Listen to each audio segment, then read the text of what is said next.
saya Samuel Cipro. Saya prodi teologi semester 5 huruf B. Pada kesempatan ini saya akan membuat sebuah video praktek khotbah homiletika dasar. Sebelum kita mendengarkan firman Tuhan pada pagi hari ini, kita bersatu dalam doa. Segala puji syukur atas anugerah dan penyertaan Tuhan hingga kami pada saat ini. Engkau selalu memberkati kami, Tuhan. Sebentar ya Tuhan, kami menyebut firman-Mu, Engkau berkati hamba-Mu yang akan mendengar firman-Mu ya Tuhan. Dalam Kristus kami berdoa dan mengucap syukur kepadamu. Amin. Saudara-saudara yang terkasih, firman Tuhan pagi hari ini tertulis Ayub 42 ayat 1 sampai 6. Beginilah isi firman-Nya. Ayub mencabut perkataannya dan menyesalkan diri. Maka jawab Ayub kepada Tuhan, "Aku tahu bahwa Engkau sanggup melakukan segala sesuatu, dan tidak ada rencana-Mu yang gagal. Firman-Mu, siapakah dia yang menyelubungi keputusan tanpa pengetahuan? Itulah sebabnya tanpa pengertian aku telah bercerita tentang hal-hal yang sangat ajaib bagiku dan yang tidak kuketahui. Firman-Mu, dengarlah, maka akulah yang akan berfirman. Aku akan menanyai Engkau supaya Engkau memberitahu aku. Hanya dari kata orang saja aku mendengar tentang Engkau, tetapi sekarang mataku sendiri memandang Engkau. Oleh sebab itu aku mencabut perkataanku, dan dengan menyesal aku duduk dalam debu dan abu." Demikian pembacaan firman Tuhan pada pagi hari ini. Saudara-saudara yang terkasih, dalam kisah Ayub ini kita bisa belajar di mana Ayub ini adalah kisah terbesar dalam Alkitab yang mengenai penderitaan, iman, dan pemulihan. Dalam situasi ini kita dapat melihat bagaimana Tuhan itu bekerja dalam hidup kita, bagaimana Tuhan itu menunjukkan kuasa-Nya bagi orang-orang yang percaya, dan juga bagaimana Tuhan itu berkuasa dalam kehidupan Ayub, di mana Ayub itu penuh penderitaan, penyesalan, dan pertanyaan yang banyak dalam pikirannya. Dan bagaimana akhirnya Ayub menyadari bahwa Tuhan itu sangat melakukan segala sesuatu. Saudara-saudara yang terkasih, yang menjadi tema kita pada pagi hari ini yaitu Tuhan sanggup melakukan segala sesuatu. Mungkin dalam kehidupan kita sehari-hari kita pernah mengalami yang namanya masa-masa sulit, di mana kita merasa semua itu hancur dalam hidup kita, di mana kita merasakan doa itu hampa, tidak ada berguna dalam hidup kita. Ketika kita berdoa kepada Tuhan dan doa kita itu belum terjawab pada saat itu, mungkin itu adalah pertanyaan yang besar dalam hidup kita. Dan juga kita sering bertanya, di manakah Tuhan itu? Siapakah Tuhan itu? Bagaimana Tuhan itu? Dan mengapa yang terjadi dalam hidup itu? Mungkin banyak yang selalu kita pertanyakan dalam hidup kita. Saudara-saudara yang terkasih, Ayub pun pernah mengalami apa yang sering kita rasakan dalam hidup kita, di mana keluarganya, harta hilang, dan juga Ayub diterpa oleh penyakit. Dia merasa hidupnya itu sia-sia ketika dia mengikuti Yesus Kristus. Dia merasa semua yang ada di hidup itu tidak berguna.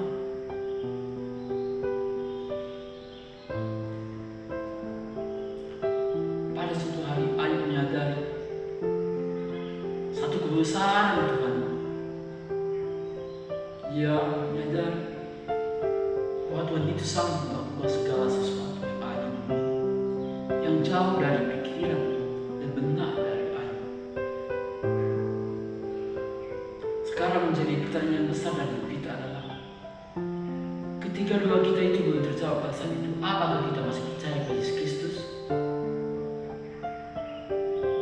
Apakah Yesus itu masih berkuasa dalam hidup kita? Apakah Tuhan itu masih segala sesuatu yang ada di bumi ini. Saudara yang dikasihi Yesus Kristus, kisah hidup ini menunjukkan bahwa meskipun manusia sering tidak mengerti caranya apa yang akan Tuhan berikan kepada kita, dan kuasa apa yang akan Tuhan berikan kepada orang-orang yang telah mengikutinya. Sering kita tidak mengerti.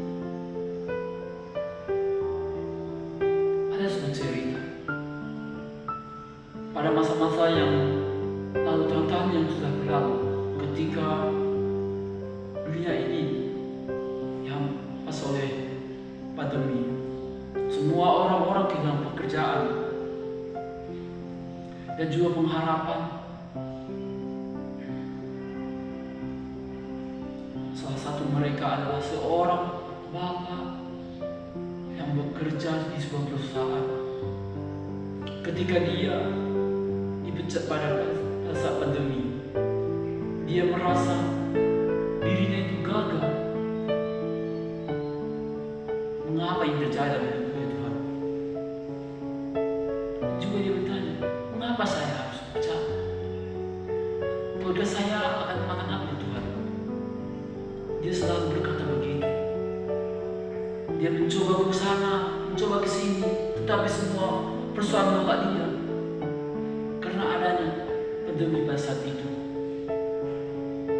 Tetapi beberapa minggu kemudian ada sebuah perusahaan yang besar. Dia dipanggil untuk bekerja pada perusahaan yang besar itu. Perusahaan yang baru.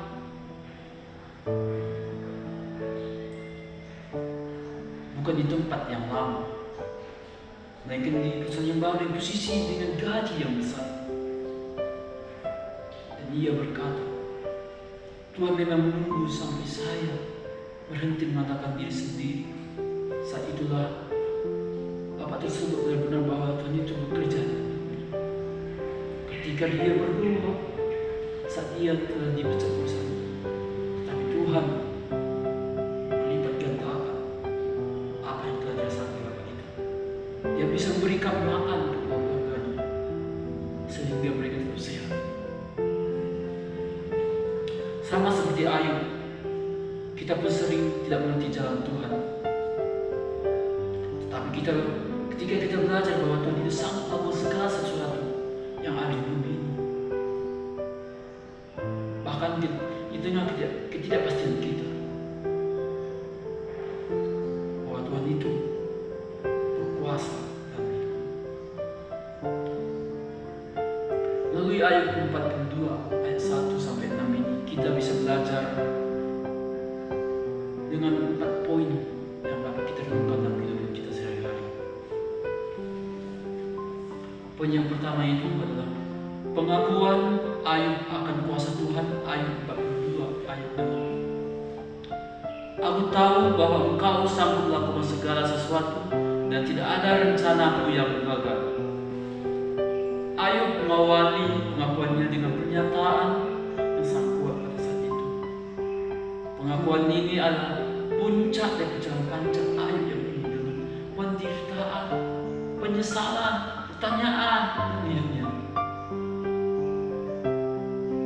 Ketika keluarganya hilang, ketika Ayub diterpa penyakit, dia merasa itu sia-sia. Ayub mulai menyadari bahwa Tuhan itu ada dalam hidupnya, bahwa Tuhan itu berkuasa yang tak terbatas. Inilah momen penting di mana Ayub memahami bahwa segala sesuatu yang ada dalam hidupnya berada di bawah kendali Yesus Kristus. Tuhan itu memiliki rencana yang baik, rencana yang sempurna untuk setiap aspek kehidupan kita.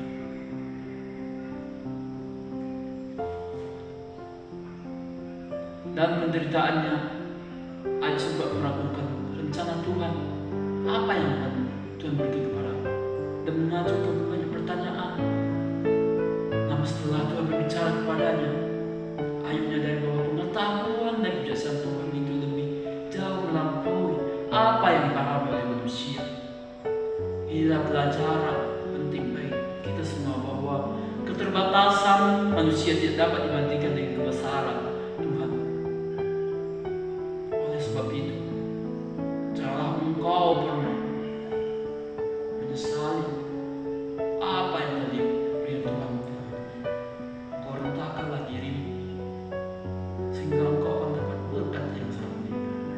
Poin yang kedua, kita bisa belajar itu pemahaman Tuhan akan kelemahan manusia.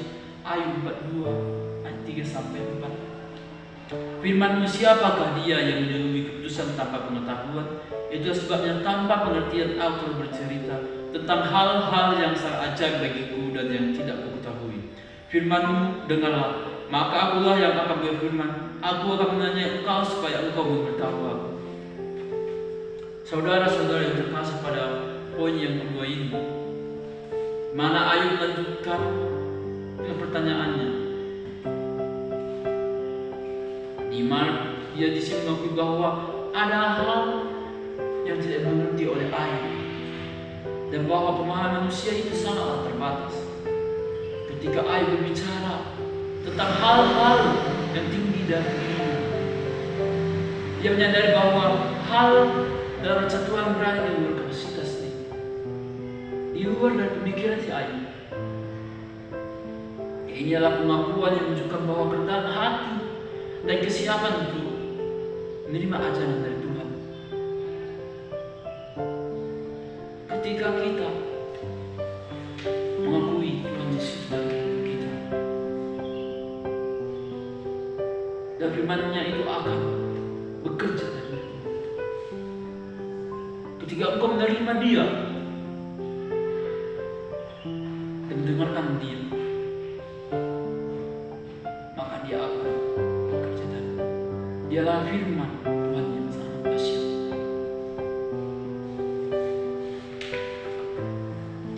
Mungkin keterbatasan kita dan bersedia untuk belajar dari firman Tuhan adalah langkah penting dalam perjalanan iman setiap manusia.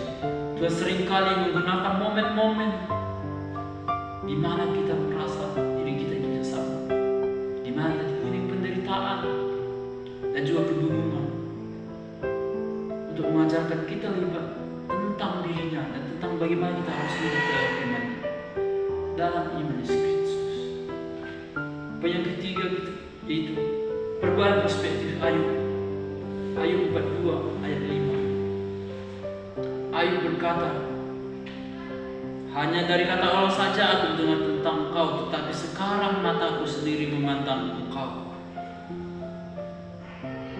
Ayub menyadari bahwa sebelumnya ia hanya mengetahui tentang Tuhan itu melalui orang-orang yang ada di sekitarnya. Dia tidak mengetahui bagaimana Tuhan itu bekerja dalam hidupnya.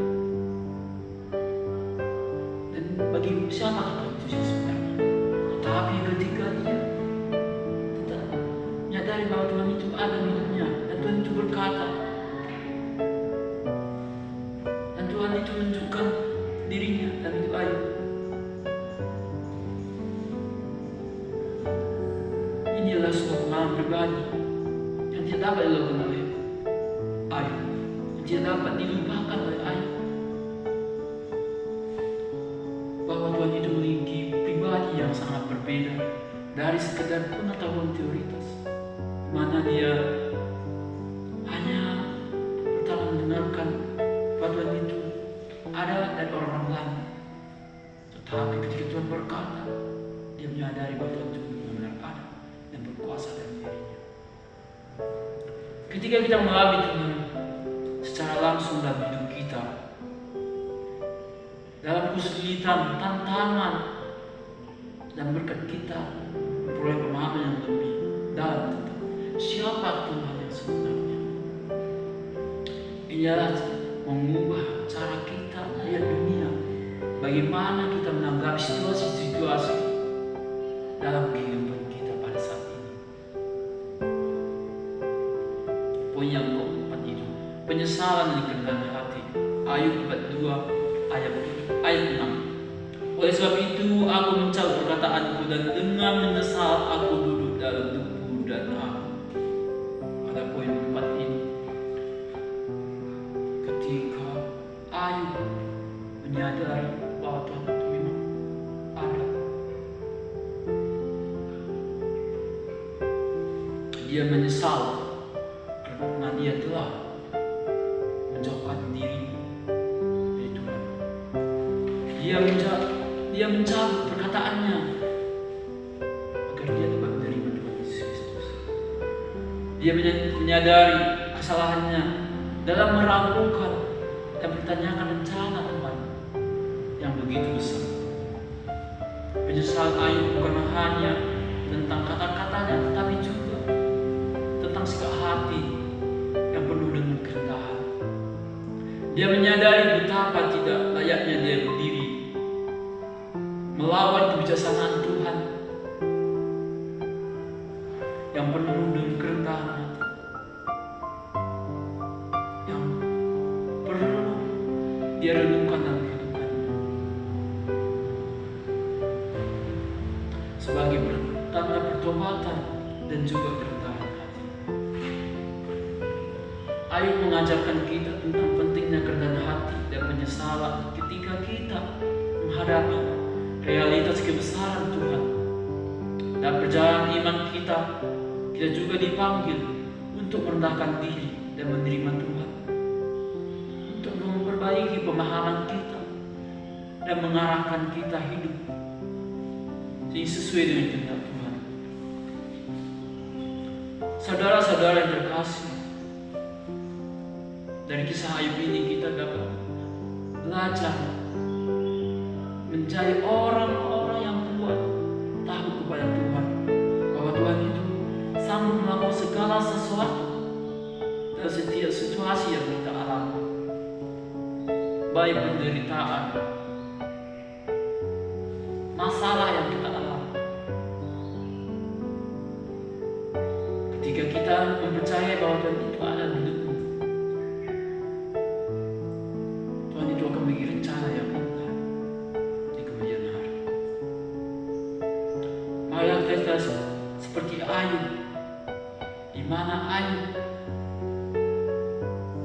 belajar dan mengakui keterbatasan untuk membuka hati untuk diajar oleh Tuhan agar dia bisa hidup dalam firman.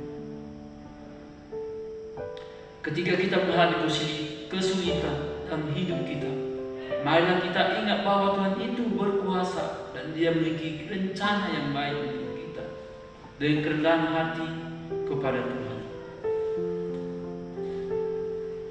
Demikian pula kita pada hari ini di tengah tantangan atau doa yang mengucap oleh Yesus Kristus. Tetaplah engkau berdoa, jangan jauh dari firman. Ketika doa mengucapkan saat ini, Tuhan akan menjawabnya pada suatu saat nanti. Mungkin kita tidak mengerti jalannya sekarang, tetapi satu hal yang pasti itu, Tuhan tidak pernah gagal dan rencananya selalu baik bagi orang yang mengasihi Dia. Mari kita belajar seperti Ayub untuk percaya, berserah, dan tetap menyembah Tuhan. Apapun yang terjadi di kita, biarlah engkau menjadi kesaksian iman kita. Amin. Mari kita berdoa. Kami bersyukur Tuhan atas anugerah-Mu. Dan saat ini firman-Mu telah kami dengarkan. Biarlah firman-Mu berkuasa dalam hidup kami. Biarlah kami bisa seperti Ayub, di mana dia dahulu jauh dari firman-Mu ya Tuhan.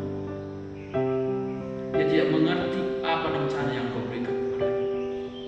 Tetapi ketika dia menyadari bahwa Tuhan itu berkuasa dan dia menyesali diri dan dia ingin menjadi lebih dekat kepada-Mu. Begitulah kami Tuhan, Kau rapi kami.